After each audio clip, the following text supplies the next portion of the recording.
RaiderNation, what's going on? This is the Raiders Report. I'm Mitchell Renz. I'm going to be breaking down all the latest Raiders rumors, news, and 2018 offseason offensive and defensive needs. The first rumor I got for you guys up on the board are Marshawn Lynch and Jon Gruden going to be able to coexist?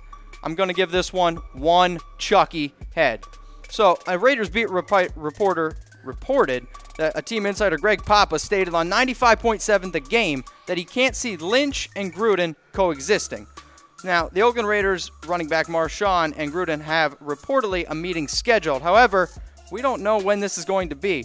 As The Athletic Lisa Olson reported, the two have a, in quotes, scheduled meeting, but yet nothing is set in stone for the future, and the future of Lynch as a member of the Raiders remains up in the air.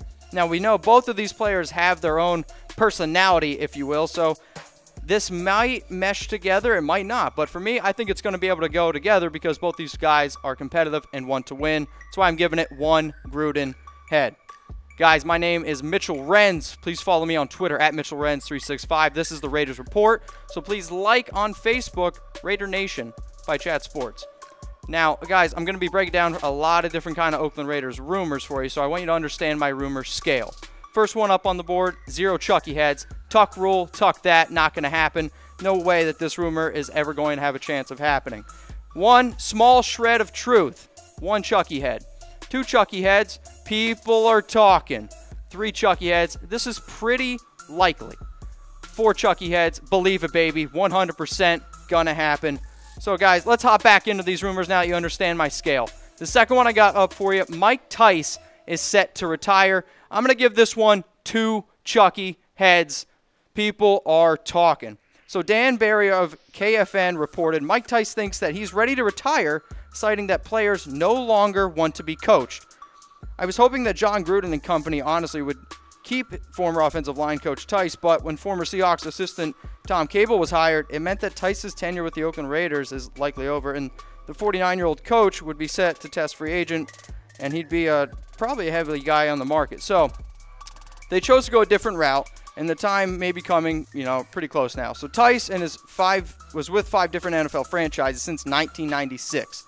He was the head coach for the Vikings from 2001, that was an interim job, to 2005. And he was also played in the league from 1981 to 1995. The former tight end played with the Seahawks, Redskins, and the Vikings. In the last 3 years, he was with Oakland. Don't tell Vice or DirecTV this, but I kind of like Cable better. Next one I got for you, Raiders rumor number 3. Raiders to host the Super Bowl in 2023. I'm going to give this one 2 Chucky heads. People are talking. So, Michael Gelkin of the Las Vegas Review-Journal reports that the team and owner Mark Davis is really pushing hard to get Super Bowl 2023 and in Las Vegas. So, the Ravens haven't even moved to Vegas yet, but that's not stopping them from making a push to host the Super Bowl.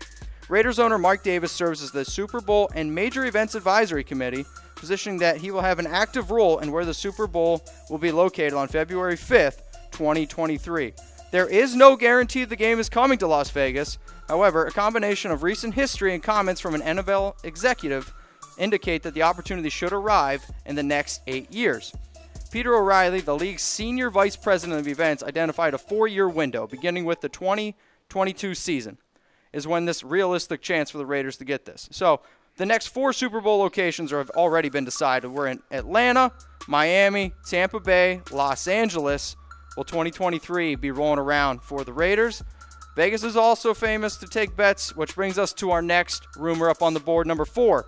The Raiders aren't even in the top 15 for Super Bowl 53 odds. I'm giving this one 4 Chucky heads. Believe it, baby. So, I'm actually kind of surprised, but we'll get into the Super Bowl that just happened. So, Super Bowl 52 ended in dramatic fashion with the Eagles beating the New England Patriots 41-33. This was the Eagles' first Super Bowl victory in franchise history, and it didn't take long for Vegas to release their new odds for 2019. The Raiders are plus 3,000, which is the 16th best odds in the NFL and the second best in the NFC West, behind only the Chiefs. If you want to jump on this Raiders train right now to win Super Bowl 2019, might not be a bad idea. I mean, it's definitely a pretty good payoff, but you want to get your ticket now. Rumor number 5 I got for you. Tom Flores says Al Davis is the reason he isn't in the Hall of Fame. I'm giving this one 4 Chucky heads because Tom Flores himself said it. Tom Flores is not in the Pro Football Hall of Fame and believes he knows why. His quote exactly, "It's because Al Davis was the owner." Flores told TwinCities.com on Saturday, Davis was a dominant fixture for the Raiders until his death in 2011.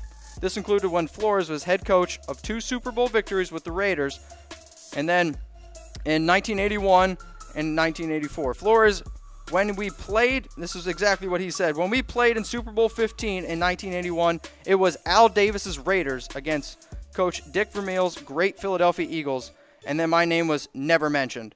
I'm actually kind of surprised Davis even put me in the Raiders record books, Flores also went on to say. Personally, I do want to be in the Hall of Fame. I won 2 Super Bowls. I still have one of the best winning percentages in the playoffs. I hope to make it for my family and friends and the Raiders fans. It would be the biggest honor of my life. I hope I do get on that side of the grass. During his 9 seasons coaching with the Raiders, Flores went 83-53 in the regular season and an 8-3 record in the playoffs. He later coached Seattle from 1992 to 1994, going 14-34, however. He is now 80 years old and a radio analyst for the Raiders. Raiders rumor number 6. Is the Raiders kicking position up for grabs? I'm also giving this one 4 Chucky heads. I don't know if that's ever happened before, an entire graphic with all Chucky heads. Believe it, baby. So this was reported by NBC Bay Area, and the Raiders will the Raiders bring back Sebastian Janikowski is a question, or are they going to continue with Giorgio Tavecchio or dip into the draft or possibly sign a veteran? Tavecchio was terrific in the season opener, making all 4 field goal tries and was 2-2 on PATs in the Raiders' 26-16 victory.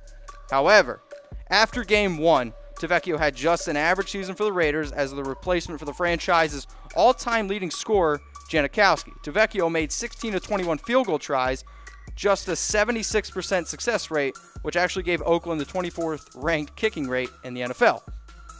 Tavecchio signed just a 1-year deal with Oakland before the season began, when it was determined Janikowski, in the final year of his contract, was too injured to play.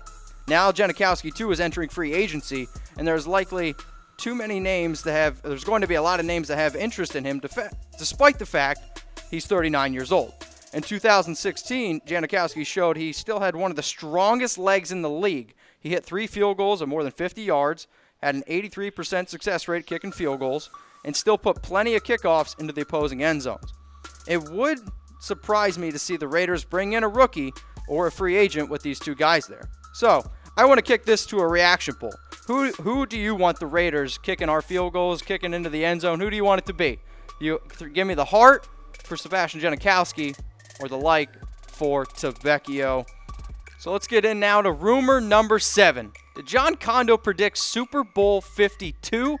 I'm going to give this one 3 Chucky heads because, guys, I can't give him all the credit. So, I don't know if anybody saw this on his Instagram post, but you can see in the picture right there, he got, as he said, shat on by a bird. And then this led him to the Super Bowl prediction. So, before kickoff on Sunday, Condo posted that picture on Instagram that said, "So a bird just, in quotes, shat on me today. A sign that the Eagles are going to win. Hashtag fly Eagles fly." The Eagles ended up shatting all over the Patriots, as I just said, 41-33, winning their first Super Bowl in franchise history. But speaking of getting shat on, did Michael Crabtree and Amari Cooper appear on Jimmy Kimmel Live earlier this week on his Mean Tweet show? I'm going to give this one 4 Chucky heads. If anybody's a big fan of Mean Tweets, then I encourage you guys to tune in for this one. So for those of you who don't exactly know what it is, for Mean Tweets, it's kind of where celebrities, athletes, and public figures, they sit in front of a camera, much like I'm doing right now in front of you guys, and they just get,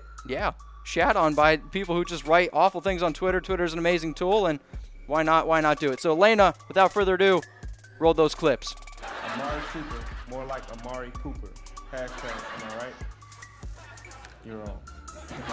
Michael Crabtree looks like he should be playing bass with Prince in the Revolution. That guy. Oh, man. Hey, first off, I guess if anybody's out there and you're a fan of Mean Tweets, my Twitter handle is at the bottom there, MitchellRens365. Let me see what you got. Send me them your way. But, man, awesome show. Awesome from Kimmel. Giving that one again 4 Chucky heads. Great clip. Which leads me to my last rumor, number 9. Did Oakland cut cornerback David Amerson. I'm giving this one 4 Chucky heads. So this is kind of a little bit of a humble brag for me, but I did write about this and 4 players to likely get cut in my Oakland Raiders article on chatsports.com, which you guys can definitely check out. Again, believe it, baby, he got cut. According to ESPN's Field Yates, the Raiders cut David Amerson. So Amerson this past season missed a lot of time with different injuries and could perform to the level of expectations. Cutting him leaves Oakland with no dead cap space and saves them $6 million. Despite Amerson showing signs of ability, the injury risk plus the inconsistent play made him an easy cut this offseason. The 26-year-old recorded only 18 tackles, 4 passes defended in 6 games in 2017. And again, like I said, a humble brag for me and everybody here at Chat Sports. Well, we kind of predicted this one.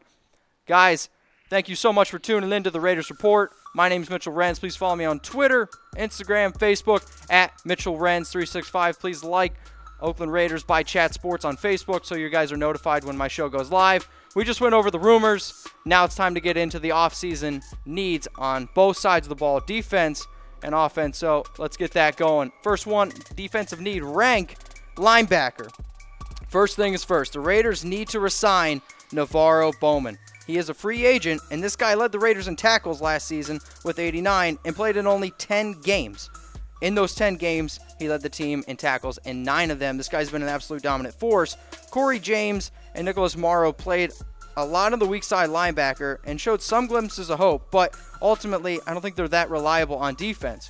The Raiders need to address this position in the draft, possibly at the 10th overall pick, or maybe if the coin flip goes their way, the 9th. The 2 best linebackers from my standpoint in the draft are Georgia's Roquan Smith and Virginia Tech's Tremaine Edmonds. In Mel Kiper's first mock draft, he had the Raiders selecting Smith, and in Todd McShay's latest mock draft, which you can find on our website, chatsports.com, he has the Oakland Raiders selecting Edmonds. So, guys, I don't really have a reaction poll, but I just kind of want to hear what you guys have to say. Comment below who you think they should select. The Raiders need a linebacker. Do you like Edmonds?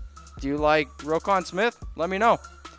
Second position that they have for need is a cornerback. So when looking at the corners for Oakland, the player that they need to bring back is TJ Carey. He's also a free agent, and the Raiders need to resign the Bay Area native. The 27-year-old played in 97% of snaps last season and had 84 tackles. You can even argue that he's been the most consistent corner the last 4 years for Oakland. Sean Smith should be cut, plain and simple. Smith's struggles are no secret, and when you combine those struggles with his injuries, Smith is a likely cut. Rookie Obi Melifonwu replaced Smith from his natural cornerback position after their Week 10 bye. Also, Gary and Conley should be healthy, and with that, if Conley's healthy, then Smith, when he gets cut, is going to free up $8.5 million in dead cap space, which is really, really helpful. So David Amerson, I don't know if you guys know this, because, I would hope. I just said it in my Raiders report. He was cut. So, and Dexter McDonald's has been okay as a backup, but I think he's more just of a depth player.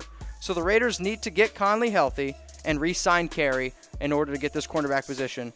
But if that's not able to happen, all those keys, I think a possible player they could target is Patriots cornerback Malcolm Butler, who collected only $3.9 million from the Patriots in 2017, but he may be expecting something around the range of $12 million annually. Butler in 2017 had 60 combined tackles, 12 pass breakups, 3 forced fumbles, 2 interceptions, and 1 sack, but most notably, he did not play in the Super Bowl, which, again, if you want to find that out, go to chatsports.com.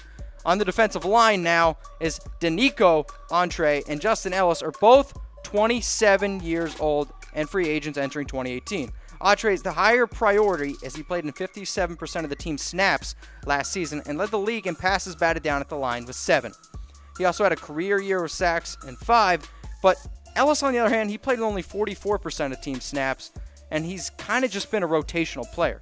Eddie Vanderdoes was drafted in the 3rd round last year to possibly take over for Ellis, but his season unfortunately ended with a torn ACL, leaving the Raiders with question marks at the position. Trayvon Hester was pretty solid this past year, and Mario Edwards is just not quite there yet. So bringing back Danico and Ellis and drafting a possible player on defense, I think is the way that this Raiders team needs to go. Last defensive position of need, free safety. Reggie Nelson and Keith McGill are free agents. Nelson is coming off a pretty solid year where he had 88 tackles, a forced fumble, and an interception. But the 34-year-old just isn't getting any younger, and Father Time is starting to knock at the door. He made $4.25 million in 2017, and that's a lot of money to pay a free safety at the age of 34. McGill played only 71 snaps last year and recorded only 5 tackles. So, Raiders Nation, I kind of have another question for you. Is our second-round pick, Mela Obi, is he ready to take over? And, I mean, you guys can comment below because I want to know, too. I mean, this guy's long, he's an athletic freak, but we need him in order to take over. So, with going into that, I'm going to go up to a weigh-in reaction poll, and it's which position is the biggest need for the Raiders on defense? If you guys think it's linebacker, throw up a heart. Cornerback, give me that like. Defensive line, wow face. Free safety, laughing face. I'll give you guys my answers in the comments later on. So now we're going to move on to the offensive side of the ball because, well, I'm a fantasy football guy and I like offense. So first one is up is the offensive tackle position. Donald Penn is aging, but is still the building block of this line. Marshall Newhouse this past year was not all too solid, and if Newhouse is cut, this would free up $1.75 million in cap space, thus leaving the Raiders with no dead cap space if they were to cut him. David Sharp is still a huge question mark on that offensive line, so there's still a lot of questions to be answered with him. The Raiders' right tackle position struggled this past year with Newhouse, and Vandal Alexander filled in for Newhouse, but he didn't really play well either, which is why the Raiders should target offensive lineman Justin Pugh. Pugh played line for the Giants this past year and is set to become a free agent, and he's probably going to be one of the best blockers in this 2018 free agency class. But even though he didn't have maybe the year he was hoping for, he still is one of the best linemen in this in the offseason. And again, maybe you could blame some of his struggles due to the Giants' struggles, team in general, and that offensive line. The next one I got coming up for their rank need is wide receiver. Entering 2017, I would argue that the Raiders had the best wide receiver combo in the NFL with Amari Cooper and Michael Crabtree. In his third year, Cooper regressed with only 48 catches, 680 yards, and 7 touchdowns. In his first 2 seasons, he had over 70 catches and 1,000 yards. Michael Crabtree is aging now. He's at 30 years old, and after a disappointing season where he struggled with drops, the Raiders may consider cutting him. His $7.69 million contract at the end of the season antics, or plus his antics at the end of the season, may be just enough, or maybe all it takes for the Raiders to end up cutting this guy. I mean, could you really bring back a guy who literally gave up on your team at the end of the year, plus he's suspected to make that kind of money? I don't think Chat Sports would bring me back, that's for sure. If the Raiders do decide to cut the wide receiver, though, they need a wide receiver that they can target in the draft, possibly, because I'm not a huge believer in Seth Roberts, and I like Cordell Patterson, but he is obviously a better returner than he is a wide receiver. Next position of need for the Raiders, running back. Marshawn Lynch now is 31 years old with over 2,500 career touches in his career. He has over 10,000 rushing yards, which is impressive, but again, this is a guy who's not getting any younger. He had a solid year last season, rushing for 891 yards, 7 touchdowns, which is a 4.3 yards per carry. There have been rumors that he's not getting along with head coach, as we talked about earlier in the show, but I think this is a guy who's going to continue to play, and I don't really think he wants to retire and give up on Oakland. Backup running backs DeAndre Washington and Jalen Richard are just scat backs and have failed to prove that they can handle the heavy workload last season and had issues fumbling the football. It wouldn't totally surprise me to see the Raiders draft a running back in the draft, but I would say that's going to happen in the later rounds. Next position of need for Oakland, tight end. Jared Cook now is 30 years old and coming off a career year. He led the Oakland Raiders in receiving yards with 688 and finished second on the team in receptions with 54. Clive Wolford isn't the best fit either, and if Oakland decides to release him, it's going to free up $823,000 in cap space while only costing the team $197K in dead cap space. Lee Smith. I love me some Lee Smith. This is one of those guys for sure. He's got 2 first names. He isn't the sexiest guy, but he's a solid blocker. He's the best blocker the Oakland Raiders have, and he brings that toughness that I think Jon Gruden is going to love and he's going to want to put into the offense. I think they're going to keep around Smith. Cook's there, but they need to start looking ahead for a possible tight end replacement. Number 9, or the next position to need up on our board, is quarterback. E.J. Manuel. He's a free agent this offseason, and he's also a former first-round pick that still has plenty of question marks around him. In his one game that he started this year against the Raiders, he went against the Ravens, my mistake. He went 13 of 26 for 159 yards, a touchdown, and 0 interceptions, which is good. But again, he's a free agent. So now, right now, the backup to Derek Carr is Connor Cook. And is he ready to be the backup? Guys, I don't really know. I mean, that one's kind of questionable, but I don't really get the feeling that he is, yet he hasn't really showed anything to garner any trust. And this is probably why a guy like Colin Kaepernick has been rumored all offseason to be a potential backup for the Raiders. Last position in need, kicker. As stated before, Sebastian Janikowski, Tavecchio, they could be battling this one out. Janikowski is a free agent, and he's going to be 40 years old once the season starts. Despite his age and strict diet, considering of beer and chicken wings, he still has a heck of a leg. A leg that will be interest of many, many teams if the Raiders decide to let him go. Tavecchio is an exclusive rights free agent, and as I said earlier in the show, he came out of the gates hot, but that great start kind of simmered down a little bit, 16 to 21 for field goals, which is just 76%. Now, guys, that I went through all the offseason needs, I want you to know that the Raiders have obviously a lot of needs. So I kind of want to kick this off to another weigh-in reaction poll. Which is the biggest need for the Raiders on offense? Is it offensive tackle? Give me a heart. If it's a wide receiver, give me that like. Running back, wow face, laughing face for other. And on that note, I want to say thank you to the entire Raiders Nation. Again, my name is Mitchell Renz. Follow me on Twitter at MitchellRenz365. But I have two things to ask of you. One, please like Chat Sports on Instagram, Facebook, Twitter. That'd be greatly appreciated. And also, please give me a hashtag RaiderNation in the comments to show your support. Go Raiders.